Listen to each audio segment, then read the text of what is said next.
Okay, welcome to, what is it, Wednesday today. Wednesday at 10:15 a.m. in Australia. I think we got 3 or 4 videos submitted for today's live, where I'm just going to critique, give a little bit of feedback on your training. I'm going to be on live for about half an hour, depending on if we get many questions. I'm just going to warm up. So I've had a quick look at the videos we have today. We've got tuck, planche, press, handstand. Can have a look at those.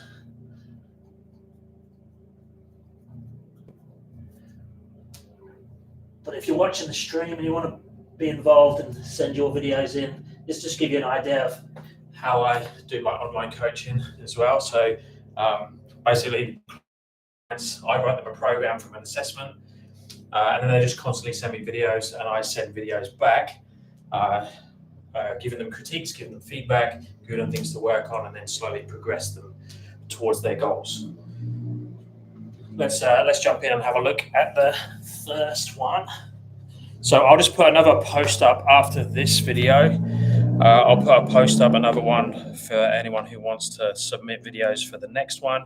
It'll just be in my post section. So if you just go to my YouTube channel, you can go to posts, and then under posts, UK workshop coming up, guys, if you're in the UK, in August.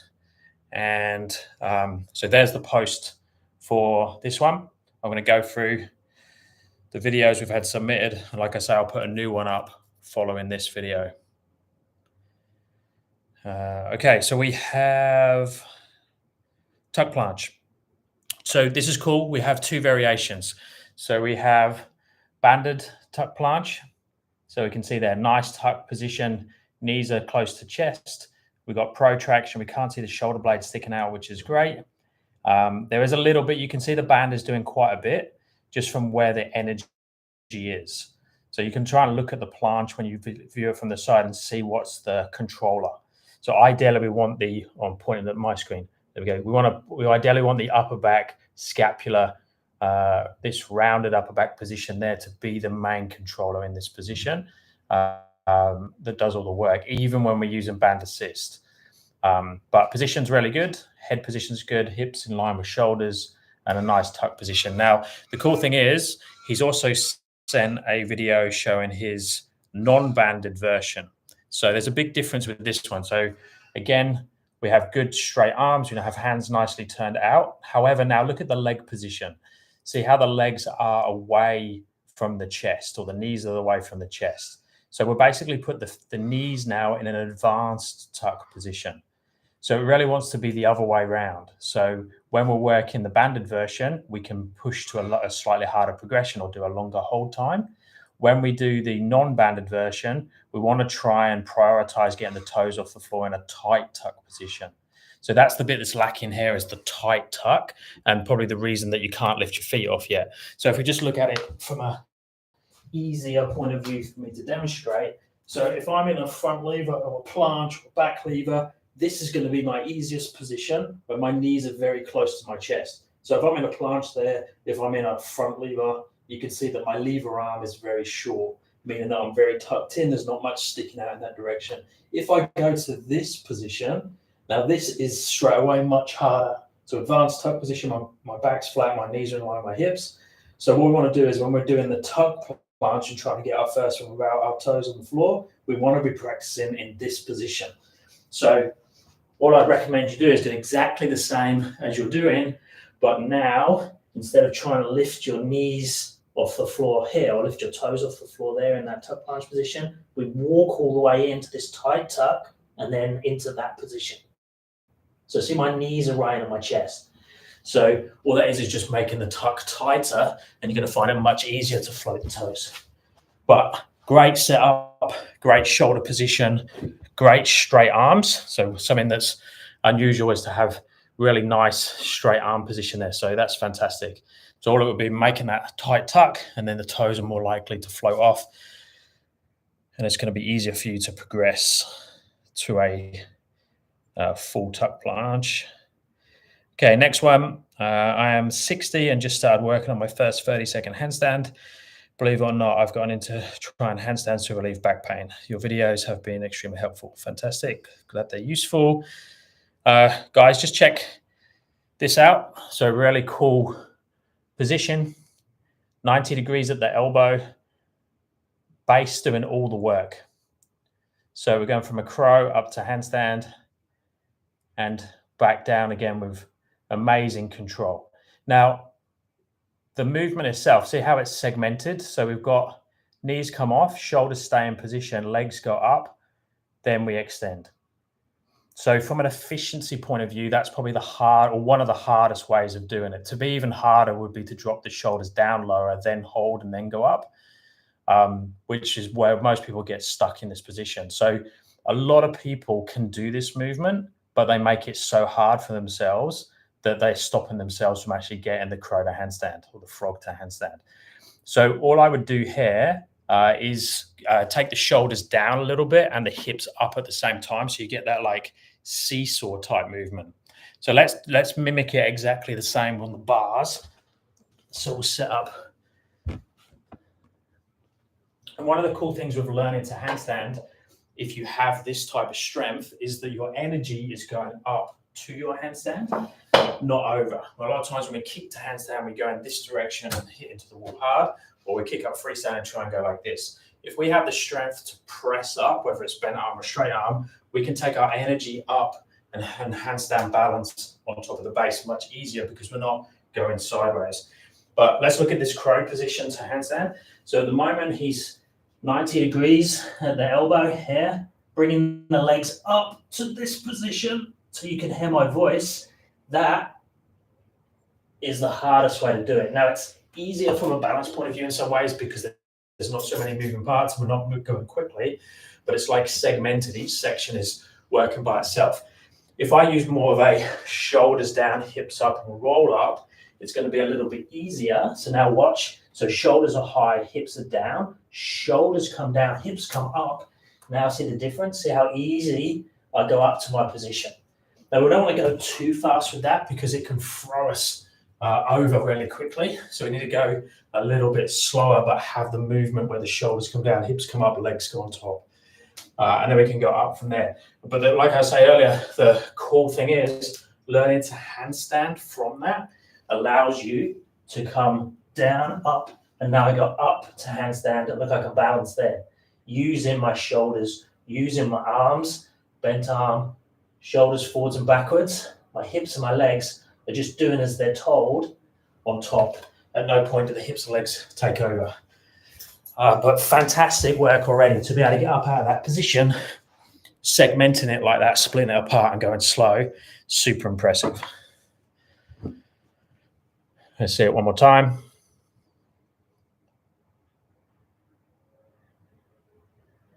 Really nice. Okay, now let's have a look at the next one we've got is press handstand, I think.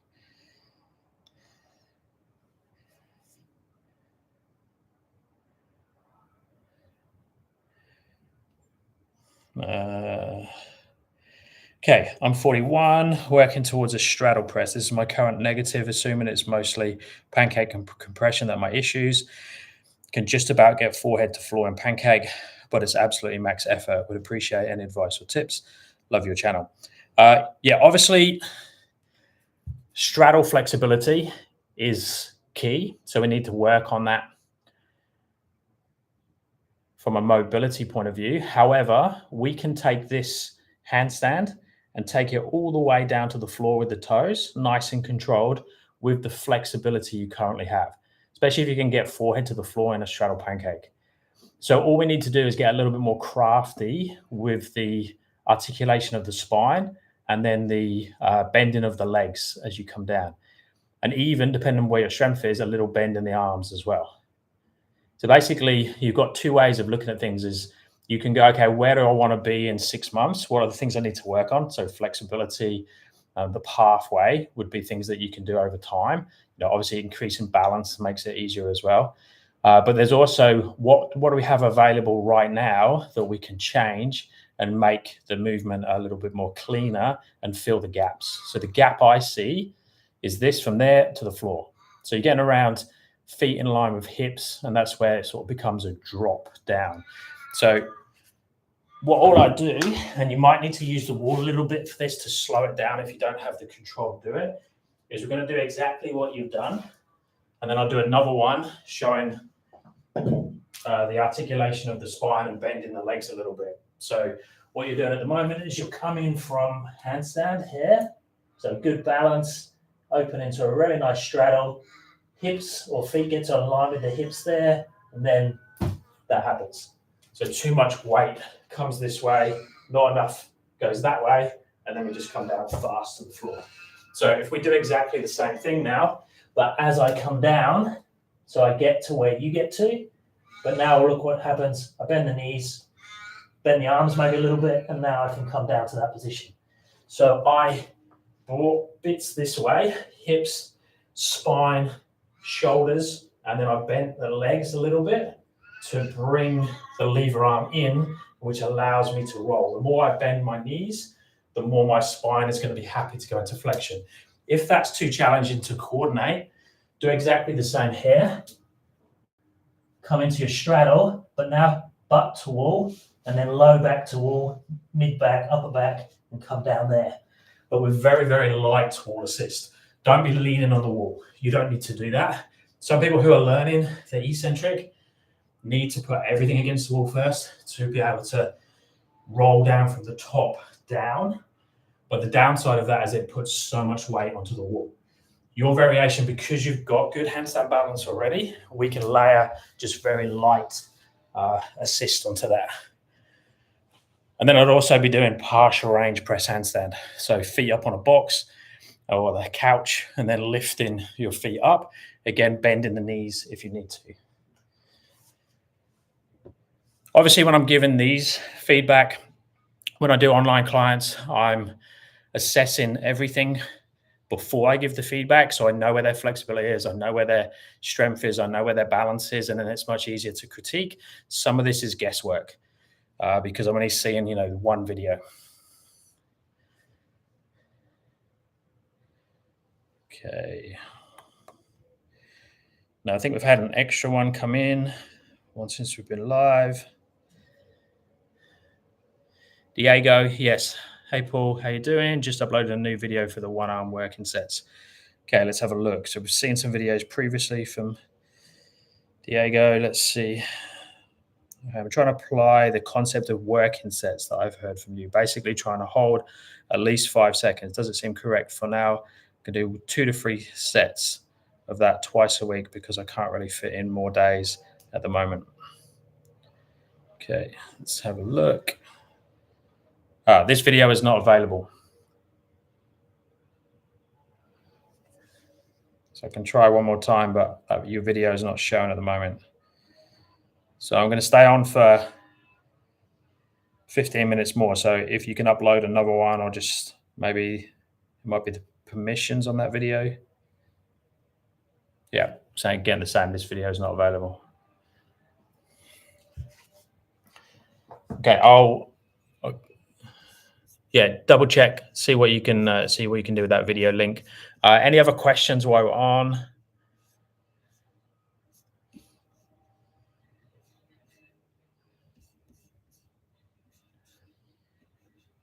I will be. I'm going to try and mix the times up with these. I want to, these like half an hour long lives where I do some video critiques and answer some questions. I want to try and mix the times up a little bit. This time is easiest for me. However, it's not the best for everyone. So I'm going to try some different times. So if it changes, that's why. But I'll try and do enough where I'm going to fluctuate. Obviously, if you want to submit videos and have stuff critiqued, it doesn't have to be done. You don't have to be watching live. So I can still have a look at your videos.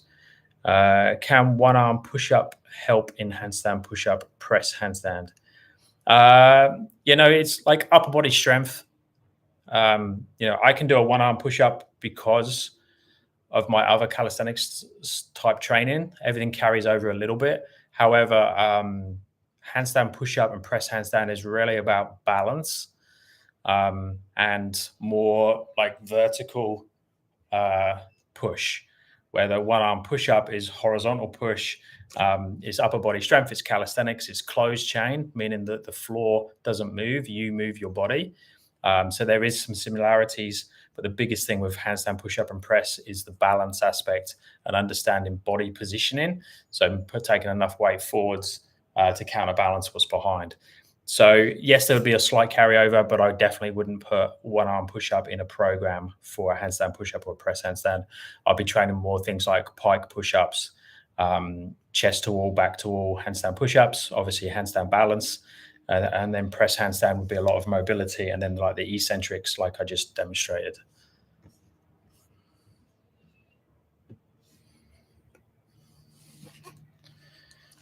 Let's put Rosie Cam on while we're waiting for any other questions.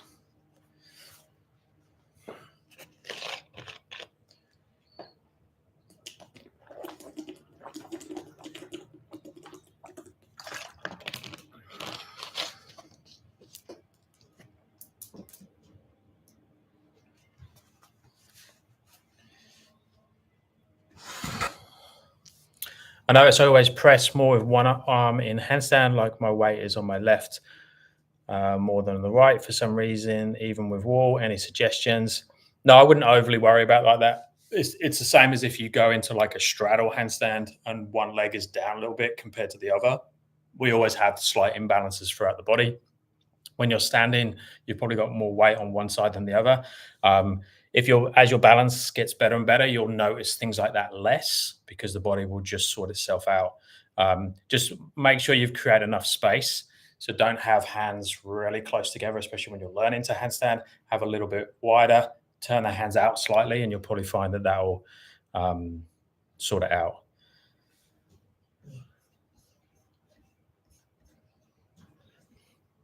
When we're learning, most people like concentrate on the little things too much instead of just focusing on the basics. The last video had a song in the background and got copyrighted. Yeah. Oh my God, I caught it live. Yeah, Holly, let me know if you have any questions. I think I got it now. I left a new link. Okay, let's have a look.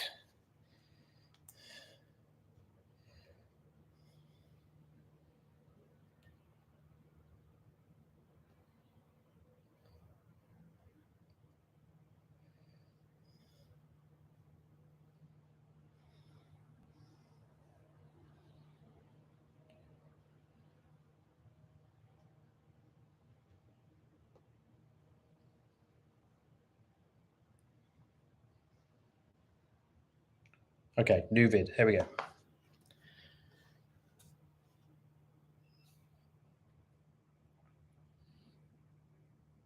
Bonus points because you got the dog in. I think it's a dog, isn't it? Not a cat.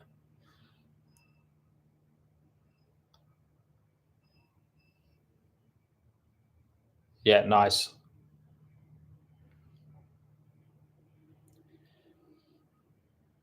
So guys, this is a really good example of working sets, especially for something like a one-arm handstand. So everyone that wants to get into one-arm handstands is probably the thing. I mean, two-arm handstand is the same, I suppose.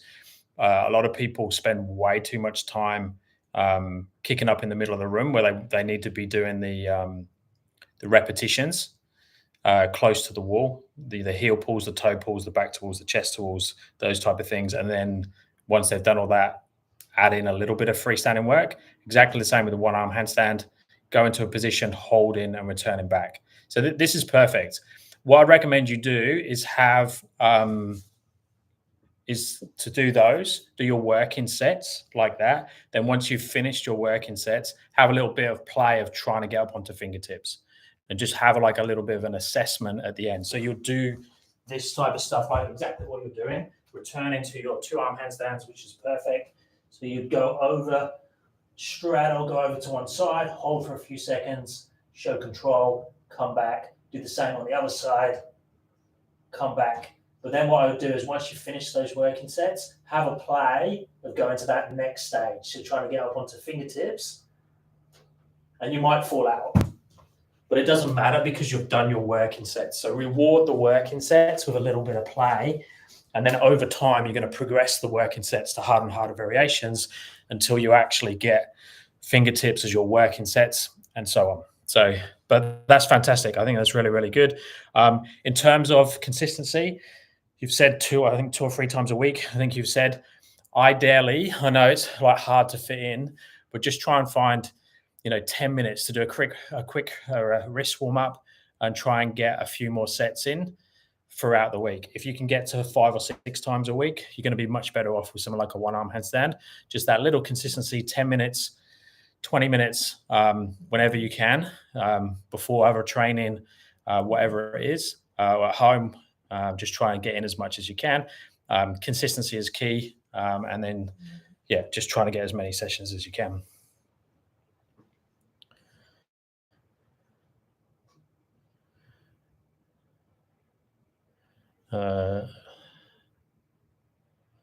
Perfect. So at least 5 seconds, slight weight shift on to the side and pushing the shoulders. I'll come back to the other comments in a minute from the other people. Great. I'll keep working on that then. Perfect. Thanks a lot, Paul. I'll add more days in the future. I'm also practicing many other skills and already feeling overtrained. Yeah, just keep the balance work super simple. Most people, and the other training as well, try and keep that as basic as possible. 2 or 3 exercises maximum. Just really simplicity. But just use your handstands, your one-arm training as your warm-up for any of the other skills. Balance is best at the start, and it's a really, really good warm-up because obviously it just opens all the shoulders and gets the body all talking to itself. Okay, Holly, let's come back to you. I'm so close to my straddle press to handstand. I can do it off the weight plates, so nearly doing it off the floor. However, when I try to do it from the floor, I can't get my hips over my shoulders. Okay, so I'm guessing, Holly, you're flexible. I'm very mobile and flexible, but I suspect my mid-back may be lacking in flexibility. I'm 5'4" and have short legs torso. It seems almost impossible to get my hips over my shoulders. Yeah, so all it is at the moment is you've probably got a very, very deep forward fold. This is really common with anyone that does lots of yoga and stuff, is that they're so used to folding in half, keeping the hips on top. So they're used to doing this type of thing. So deep forward fold, to see now all my weight is back into my feet. And then when you come down from like an eccentric press, or you press handstand with your feet up on yoga blocks or weight plates or something, you can easily shift your hips on top of your shoulders and your hands, and you can lift your feet up. However, when you get to the point where your legs are getting, so this point here, like here, as soon as I take my feet just a little bit lower, the hip falls backwards. So it's that point where the hips just come off that is the hard bit to fill the gap. So I'd highly recommend doing wall leans. So these ones, so turning the hands out here and making sure you can do this. So upper back, shoulders to the wall, strong position, and come back off again. So get very good at this. And then any type of tuck planche training. So just really building some strength in this position, whether it's planche leans or just your general planche variations, and then that will slowly fill that gap. So that's really, really common with anyone who's flexible and hasn't done so much strength work. And yes, like limb length and things will make a difference, but basically you need to work on your body type to do all the skills, and everyone's different.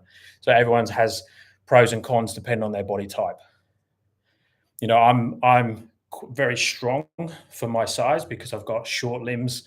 So I've always been really strong at overhead pushing and bench press and stuff like that because I've got short arms and I'm stocky, but it makes me heavy. And I have to, like, my mobility is actually terrible in a lot of places. So for me, I can't get, like, this is it. I can't get my hands anywhere close to each other.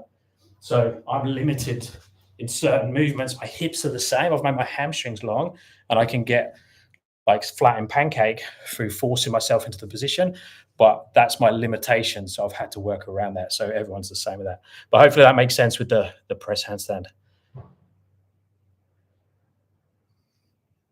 Yes, I do a lot of yoga. Yeah, that makes sense. I can normally tell patterns if I go and do a workshop at a yoga studio, I'll change the format of how I train the skills, depending on the room. But normally in the yoga studio will be different than if I train or do the same workshop at a CrossFit gym. Even though the skills they're working are the same, just because normally you have different body types.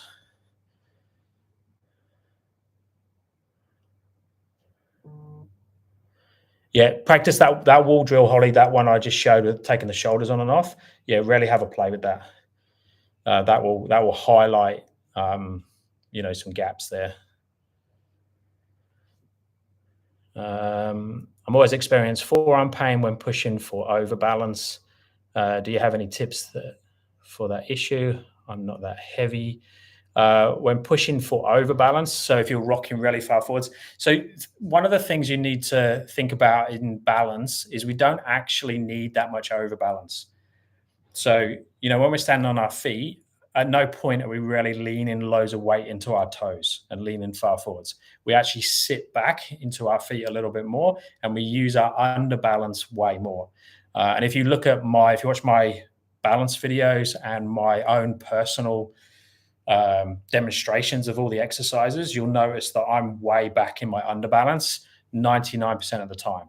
So don't worry too much if you're struggling with the overbalance because we don't actually need it so much. I would become an expert at underbalance.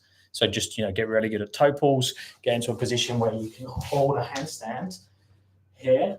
So notice when I go up, look, I'm underbalanced now. I'm not overbalanced. I'm not into my fingers. There's my fingers. So I'm here. So I'm in that underbalanced position. Look, I can press on top of that. I can do a handstand push up. If I don't knock my cap off there. But I'm staying underbalanced 99% of the time. It's very subtle. As you get better with it, it'll be more and more subtle and you'll hardly see it. But that'll make your handstand super strong. Also, if you've got any discomfort, taking the hands slightly wider, externally rotating is the way to go. Exactly the same as if we had discomfort in our knees or our hips or our ankles and we were squatting, taking the feet a little bit wider, externally rotating is the way to go.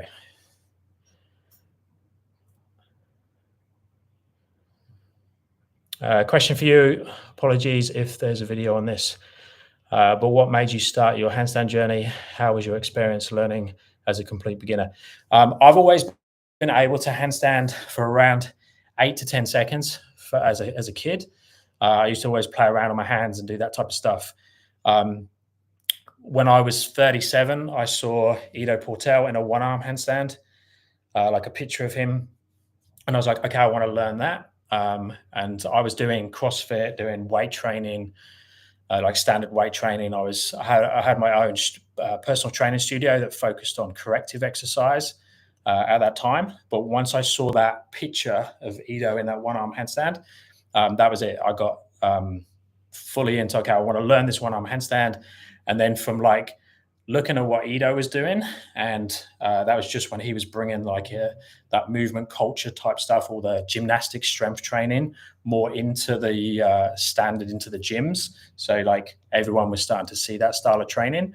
Then I saw the rings, and then I saw handstand push-ups and presses and all those types of things. And then I just started wanting to do all those and just got addicted to the calisthenics straight away. And the cool thing was, as I was learning all these skills, I changed my coaching, and just all the people that I were coaching got more and more interested in what I was doing as well. So I just started coaching those people to do those skills as well. So over the last 11 years, while I was learning myself, I was also coaching people to learn those skills as well. So I was teaching someone who was, hypermobile to do the same thing I was learning.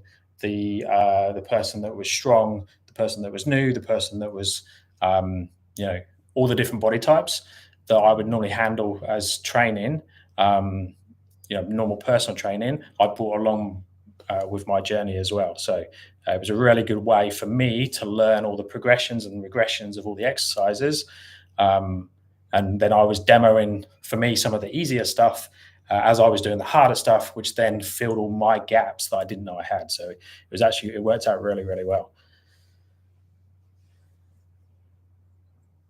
Interesting tip, having the balance work as a warm-up. I'll give that a try. Yeah, definitely go for that. Where am I? Cool, thanks. I'll focus more on toe pulls. Yeah, perfect. Are you still working on your dragon squat? No, I should be, but I'm not. It's just a time thing. I'd really like to have a full dragon squat.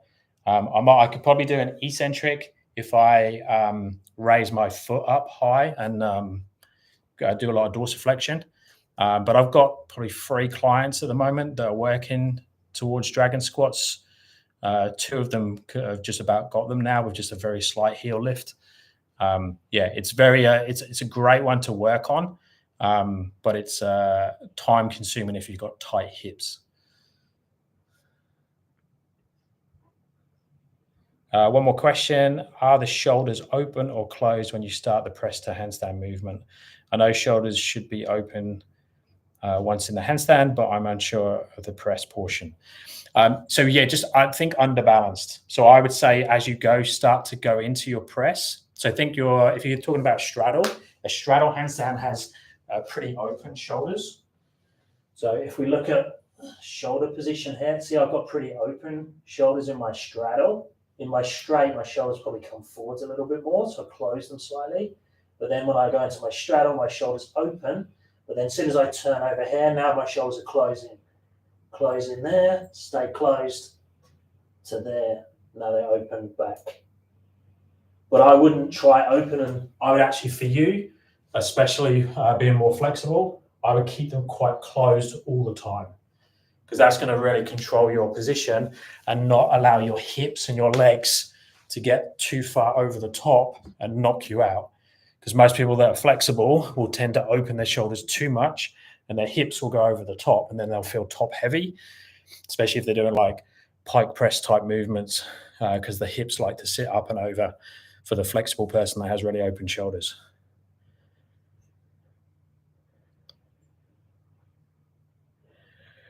Hey, Paul, do you recommend doing flexibility exercises for handstands every day, or is it too much combined with other calisthenics exercises?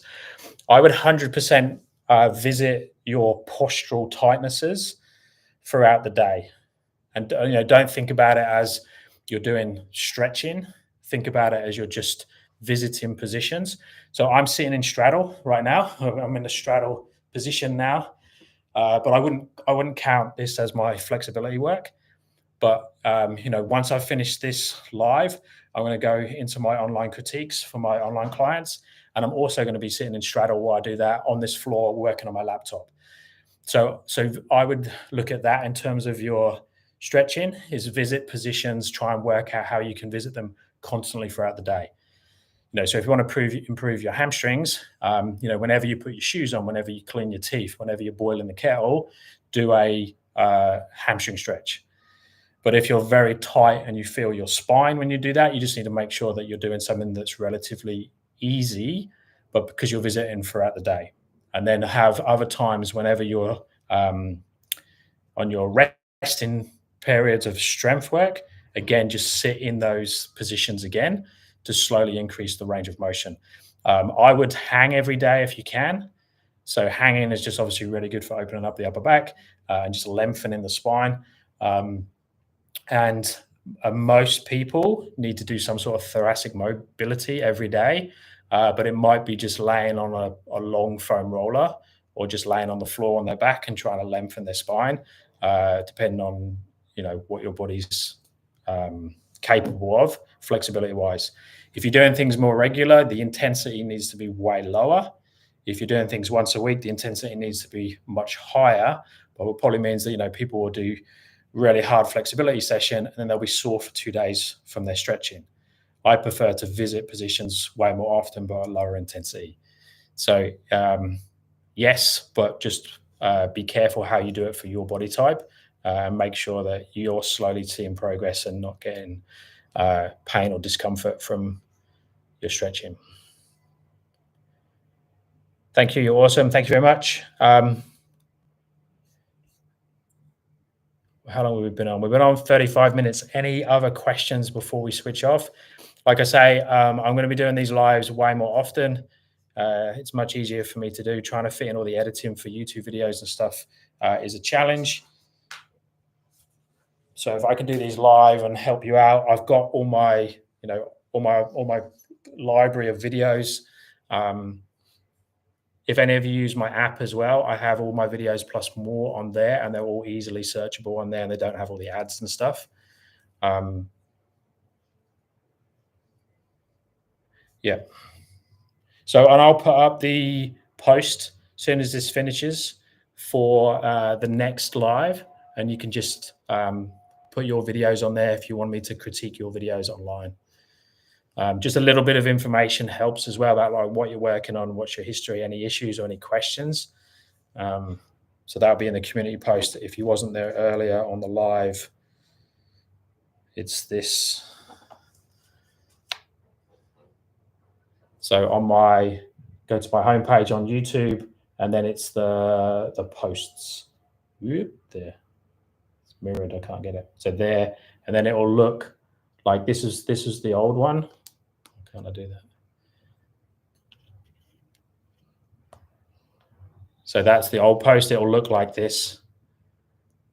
And then you can just comment with unlisted or public if you want other people to see it. Videos with any questions. And then I'll critique. Okay, I'm going to sign off if we have no other questions. I'll give you a 30-second countdown. Put Rosie Cam on. Now's your time to ask any other questions. If not, I am going to sign off.